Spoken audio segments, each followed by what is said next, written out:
Bueno, ya estamos con dos juezas que fueron suspendidas la semana antepasada, creo, por el jurado de enjuiciamiento de magistrados. Son juezas del Tribunal de Sentencia de Alto Paraná. Ellas están aquí porque quieren su derecho a réplica, porque ayer fueron mencionadas. De hecho, yo le había consultado a Cristian Kriskovich, justamente presidente del jurado, sobre el caso de estas dos juezas. Así que, Norma Girala, muchísimas gracias por estar acá, doctora.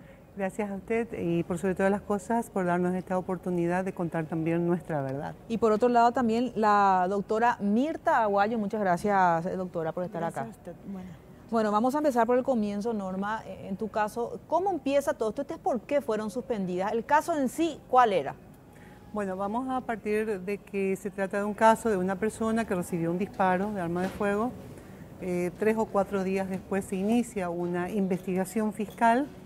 Dentro del marco de esa investigación es encontrada sustancias estupefacientes, específicamente marihuana. Y bueno, ahí empieza toda una... ¿Dónde se encuentra? En Puerto Indio. En Puerto Indio. ¿La droga dónde la se droga encuentra? se encuentra en medio de un área de reserva del Itaipú, o sea, en medio de la nada. ¿Y la persona que fue víctima de homicidio dónde estaba? En otro lugar. ¿Y cómo se relaciona esa muerte con la droga? Bueno, aquí que le relacionan por una declaración testifical rendida por 2 personas aprehendidas en sede policial, donde al decir de los policías brindaron su cooperación voluntaria, famosa, ¿verdad? Y bueno, ahí empieza todo el tema, ¿verdad? Empiezan las imputaciones, se inician las investigaciones con una fiscal, luego cambia otra fiscal, la fiscal requiere unos cuantos elementos y solicita el sobreseimiento definitivo de las 2 personas involucradas en el hecho, tanto del homicidio doloso como de la tenencia de sustancias estupefacientes, específicamente marihuana. Claro, estas personas cuando son detenidas, para entender un poco, porque es un caso muy confuso, estas personas que fueron detenidas con esta droga, ¿eran también sindicadas de haber cometido el homicidio? No fue detenida ninguna persona con ninguna sustancia, fue un ye, dice que fue, dice que es. Así empezó la imputación, con el dice que.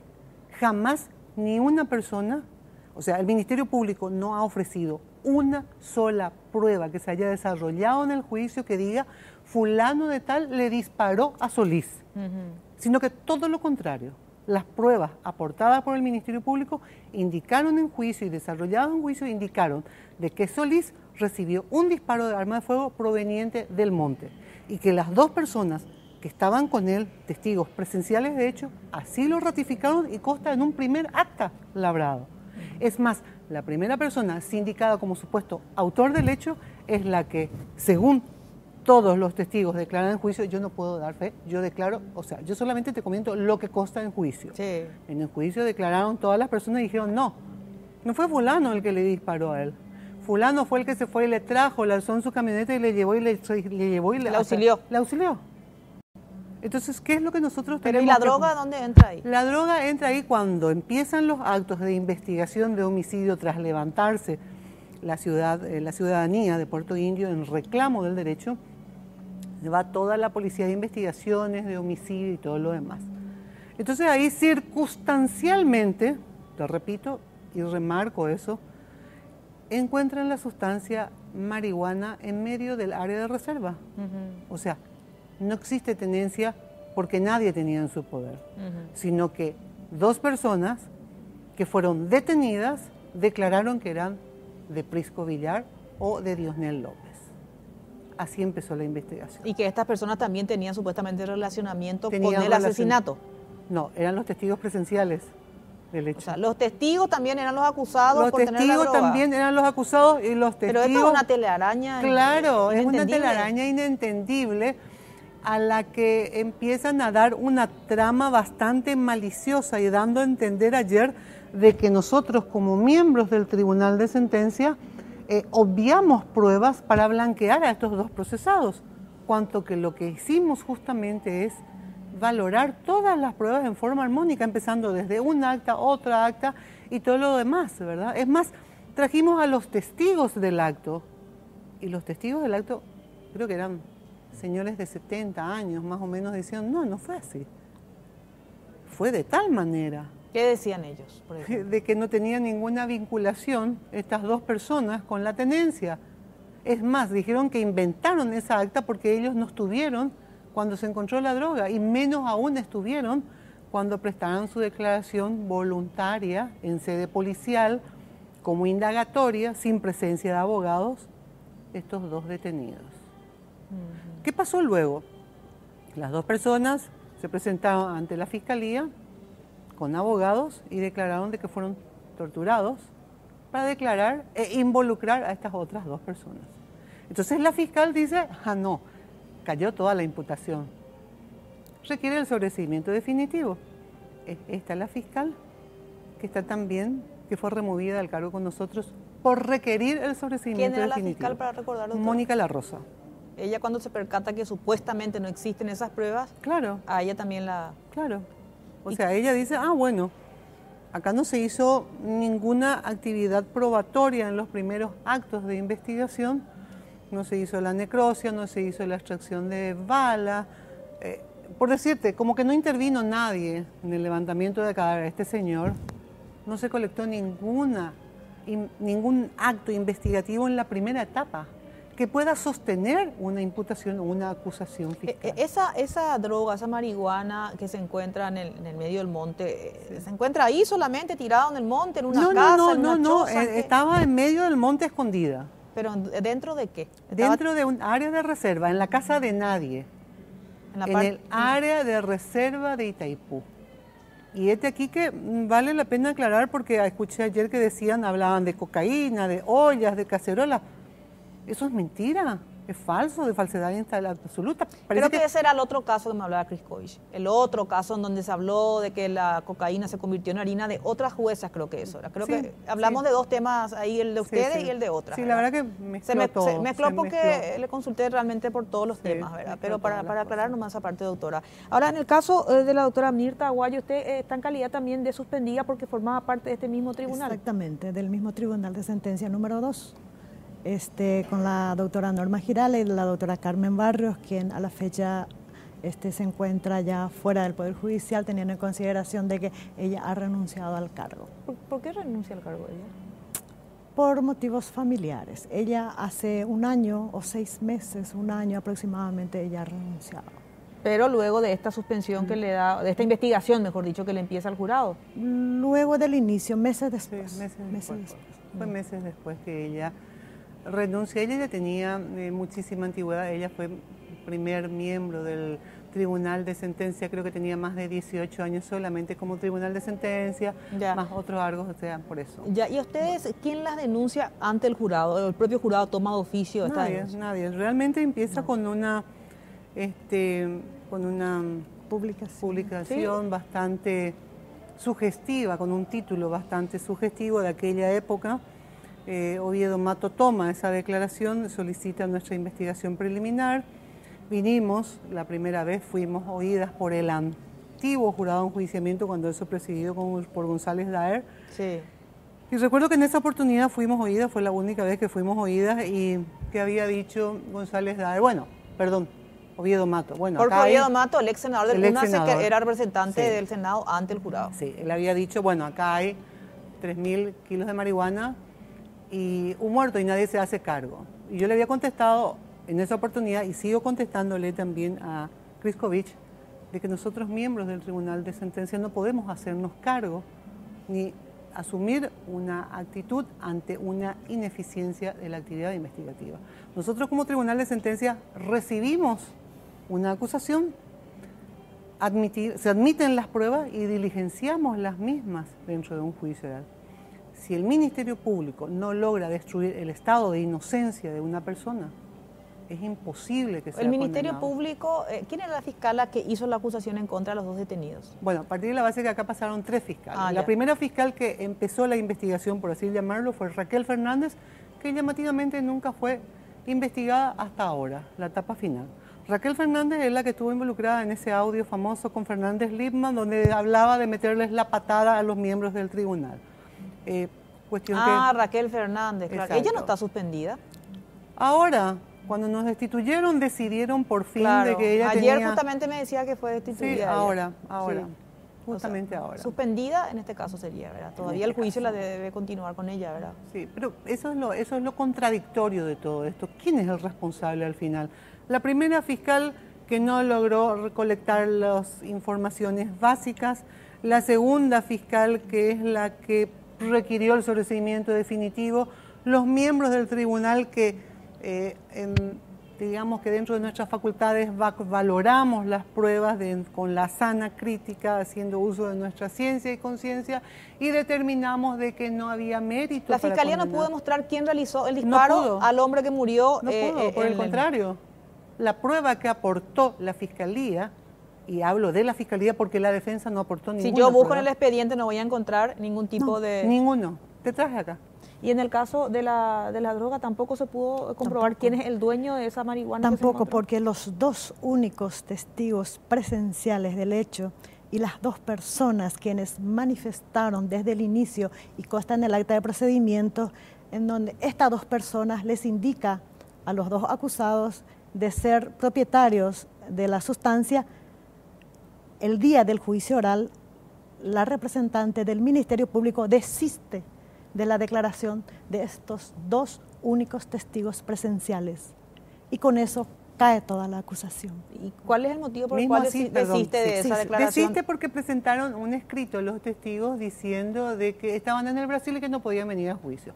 No obstante, a pedido de la defensa, dispusimos incluso dentro de nuestras facultades que sean traídos por la fuerza pública y suspendimos.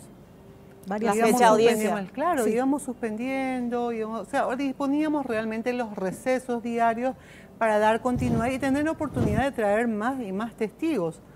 Porque ¿qué pasó ahí? Declararon los testigos y nosotros nos mirábamos y decíamos, pero ¿qué pasó con la acusación? El testigo ofrecido por el Ministerio Público venía y decía, es mentira, fulano no le disparó. A fulano le llamé yo y vino después del disparo. Bueno, ahora para no confundir un poco también más y que la audiencia tenga un poco claro, o sea, ustedes aseguran que no hay pruebas de quién disparó, de quién cometió el homicidio, tampoco de quién es dueño de la carga. Ustedes fueron suspendidas por el jurado de enjuiciamiento de magistrados. ¿Y qué se viene a partir de ahora? Bueno, en primer lugar señalar que fuimos suspendidas por el...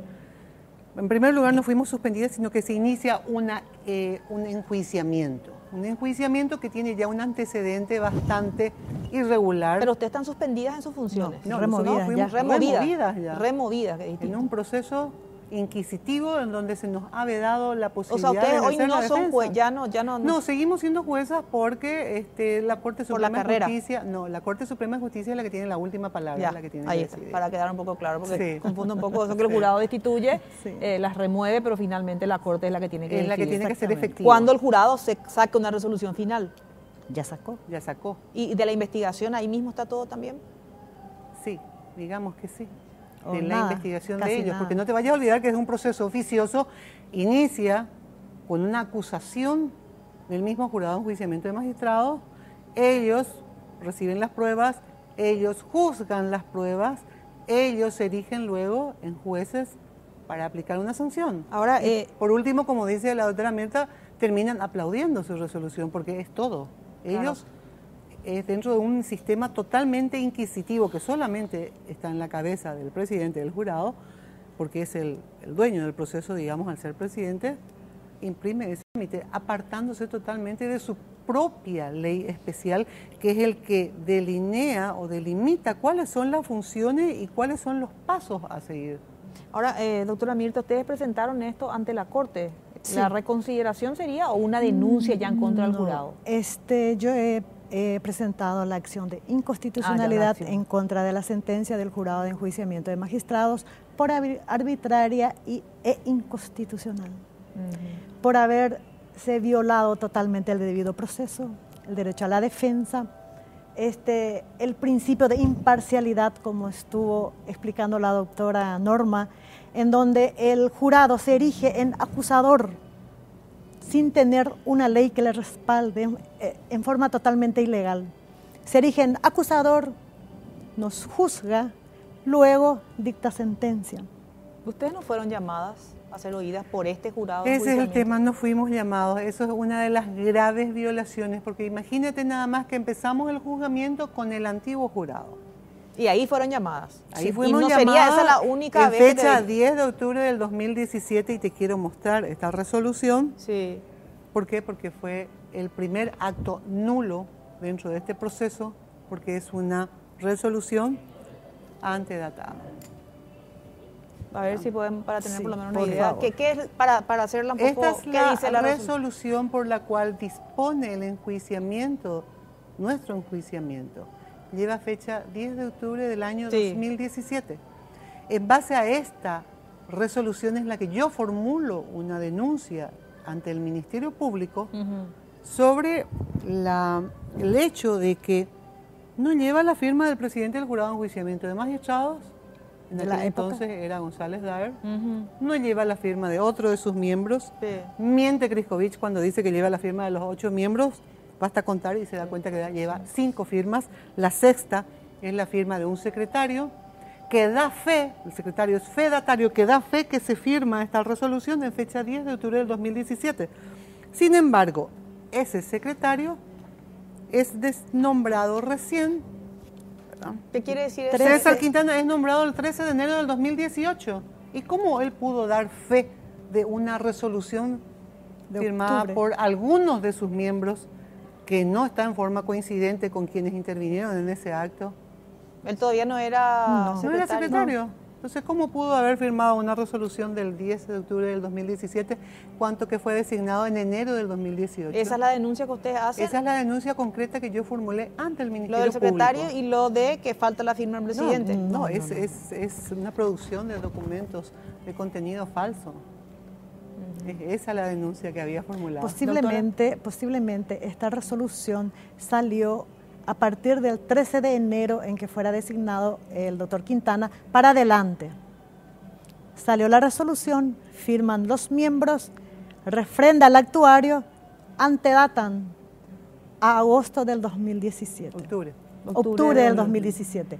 El día en que presentamos nuestra contestación, cuando contestamos los puntos de la resolución, yo al doctor Quintana le he preguntado: doctor, usted fue designado en enero del 2018. No puede ser, ¿cómo usted firmó una resolución de octubre del 2018? Y salió y me dijo: es que el presidente me pidió. Me contestó el presidente el doctor Kriskovich. Por eso él me es que pidió. la denuncia va dirigida contra él porque es el presidente. Sí. Y es el director del proceso. Es una resolución que se firmó del 13 de enero del 2018 para adelante, sin embargo, antedataron a octubre del 2018.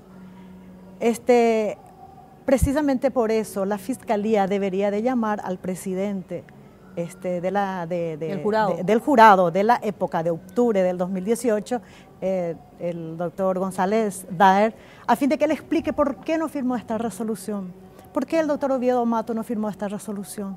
¿Por qué no firmó el presidente? Esta resolución es la forma, lo que refiere a la forma, sí o sí deben firmar todos. Es una regla. No debe ser coincidente.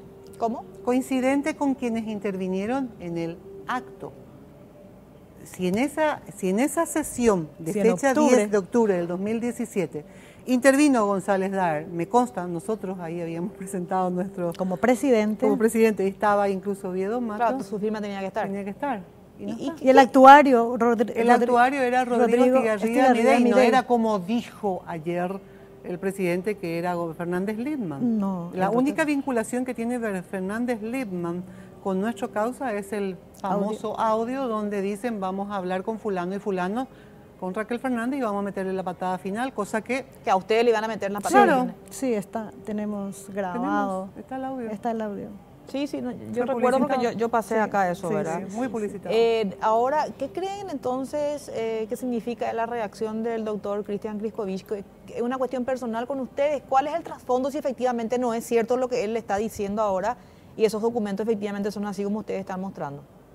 Sí, de hecho que tenemos esos documentos y montones de documentos para demostrar la malicia y para demostrar también de que somos simples chivos expiatorios, como siempre estábamos diciendo del momento. Justo estalla una bomba en Alto Paraná, en Ciudad del Este, en un momento bastante especial. Entonces estas personas, encabezadas por él, se erigen como los, digamos, que pretenden limpiar el Poder Judicial. Claro, usted cuando dice estalla una bomba en Ciudad del Este es por el otro caso. Por el otro caso con el que no tenemos nada que ver, pero sin embargo maliciosamente insinúa Kriskovich de que somos parte de una estructura, lo cual rechazamos. Claro, estructura de jueces. De jueces que están vinculados para blanquear el narcotráfico. Pero ¿de qué narcotráfico estamos hablando si en nuestro caso fue encontrada sustancias estupefacientes en medio de la nada? Y el imputado era un simple profesor de escuela. Basta con ir a ver el lugar donde vive para ver que no tiene ningún tipo de vinculación con el supuesto narcotráfico que él presenta acá. Aunque tuviere, no nos trajeron pruebas. No hay problema. Condenemos, pero tráiganme pruebas. Nadie no nos puede obligar en este Estado constitucional de derecho a condenar sin pruebas. Nadie. No podemos continuar así. No podemos. Que me traigan pruebas, no hay problema, condenemos. Si tiene la culpa. No hay, pero sin pruebas, pero ¿dónde estamos? No nos pueden obligar. Ustedes saben, doctora, que no es la primera vez que se escucha que la Fiscalía imputa, por ejemplo, sin pruebas. No es la primera vez. Nosotras ofrecimos como prueba dentro del enjuiciamiento el video, la filmación de todo el juicio oral, ofrecimos en bruto como prueba ante el jurado, por lo visto que nadie vio. El solo hecho por la gravedad del hecho en sí mandamos filmar. ¿Qué había en eso? Todos los alegatos iniciales, alegatos iniciales, testificales, producción de pruebas documentales, alegatos finales de la fiscal, quien dijo, en principio dijo, no sé cómo los intervinientes olvidaron del procedimiento realizado. Y conforme a esta serie de indicios, pido tal pena. Por indicios se pidió Por la indicios condena. Está en la filmación, ofrecimos como prueba en el jurado. Pero ¿qué pasa? El jurado nos inicia un enjuiciamiento por no haber valorado todas las pruebas. Sin embargo, en la sentencia del jurado de enjuiciamiento de magistrados está plasmado de que ellos no valoraron ninguna prueba ofrecida por nosotras dentro del enjuiciamiento, ninguna prueba de cargo ni de descargo, ni por equivocación está en la sentencia. Ellos nos acusan de no haber valorado todas las pruebas, sin embargo, ellos no han valorado ninguna prueba nuestra. Es tremendo. Sí, ustedes es de terror. Un segundito. ¿Usted no llegó a ver el video de sustanciación de pruebas cuando Kriskovich me mandó a callar 7 veces? No llegué. Bueno, tenemos un video, lastimosamente te podemos dejar, ¿verdad? En donde yo pretendía hacerle preguntas a la testigo y Kriskovich me decía, cállese, este no es su tribunal. Doctora Girala, usted ubíquese, usted es la condenada, usted es la acusada, usted no puede interrogar al testigo. Sí. Y yo le miraba así porque decía, por Dios, en mi tribunal jamás haría callar a un acusado, ni a un testigo, y menos aún a ninguna de las partes. Es un derecho básico. Pero eso era en la época cuando González ahora, hace poco, en la sustanciación de pruebas, está en YouTube. Tenemos la filmación, está en YouTube. Pero entonces sí fueron llamados por este jurado. Es la sustanciación de pruebas. Luego teníamos que formular el alegato. Y no nos llamaron a formular nuestros alegatos y de ser oídas. ¿Cuánto que cambiaron los miembros del jurado? 4 miembros nuevos que nunca nos escucharon, que nunca nos vieron la cara, que no saben lo que pasó. Es más, estoy segura de que jamás vieron ese video, porque si yo vengo y le presento a usted, señora, antes de juzgarme, antes de tomar una decisión, mire este documento y saque usted sus conclusiones. Y si esas personas del jurado se tomaban la molestia en verificar 2 documentos, estaba segura que iban a pensar diferente. En primer lugar, el video. Yo al mirar ese video, o cualquiera que mira ese video, va a decir, no pueden condenar jamás ningún tribunal, ni aquí ni en la China. O al mirar un informe de gestión de la Corte Suprema de Justicia, que auditó también nuestra gestión, y ese expediente y ese proceso donde decía, no existe mérito para un sumario y menos aún para el enjuiciamiento de las magistradas porque se ha seguido correctamente el proceso. Y mismo sí. ¿Ustedes van a hacer una denuncia al presidente del jurado de enjuiciamiento magistrado? Ya la hice. ¿Dónde está la denuncia? En la Fiscalía General del Estado. Eso es sobre este documento. Sobre este documento. Sí, yo he planteado la inconstitucionalidad. Sí. El viernes pasado me notificaron de la sentencia y el lunes pasado, 8:30 horas, presenté mi acción de inconstitucionalidad. Que por cierto, estoy presentando este lunes también yo. Porque pasó que yo planteé ante el jurado, hechos nuevos, el recurso de aclaratoria. Y yo le dije al jurado, en primer lugar, le recusé a Kriskovich porque él por todos los medios preopinó. Ya me sentenció, ya me juzgó, ya nos puso la cruz. Fuimos, pero lapidadas por todos lados, porque nos presentó como las narcojuezas del Este. Eso es tremendo. ¿Cómo no reaccionar y pretender limpiar la imagen o la honorabilidad? Pues bien, le recusé a él el lunes al mediodía y planteé mis recursos el lunes al mediodía. Al día siguiente a la tarde, por lo visto que él mismo se resolvió la recusación y todo lo demás, todavía no fue notificada, pedí aclaratoria del por qué no fueron valoradas ninguna de las pruebas ofrecidas, el video y todos los documentados, o nuestra foja de servicio, porque ellos nos dicen de que en forma reiterada hemos violado la ley y nosotros presentamos una foja de servicio impecable donde nunca jamás la Corte ni siquiera nos llamó la atención. Y no figura ningún tipo de los casos en los que ustedes fueron llamadas de atención. Absolutamente ninguno. Ni siquiera una investigación. Bueno, mira, el caso es muy complicado, doctora. A usted también, doctora, le digo, ahora es para hablar mucho más, pero por lo menos creo que acá hicieron un resumen bastante... Quiero pasar antes de señalar brevemente. Dentro del enjuiciamiento se ha presentado una acusación conforme a las reglas de la ley del jurado de enjuiciamiento de magistrados. Al presentar la acusación, la fiscal acusadora no me ha acusado. No me ha acusado. Ya. Ustedes saben que si no existe acusación no puede haber proceso. Si no hay proceso, no puede haber sentencia. Ya. Bueno, juezas Norma Girala y Mirta Aguayo, les agradezco bastante que hayan llegado hasta aquí. Era para responder, vuelvo a repetir, las declaraciones que hizo ayer aquí el titular del jurado de enjuiciamiento de magistrados que habló específicamente del caso de estas juezas. Muchas gracias por estar acá.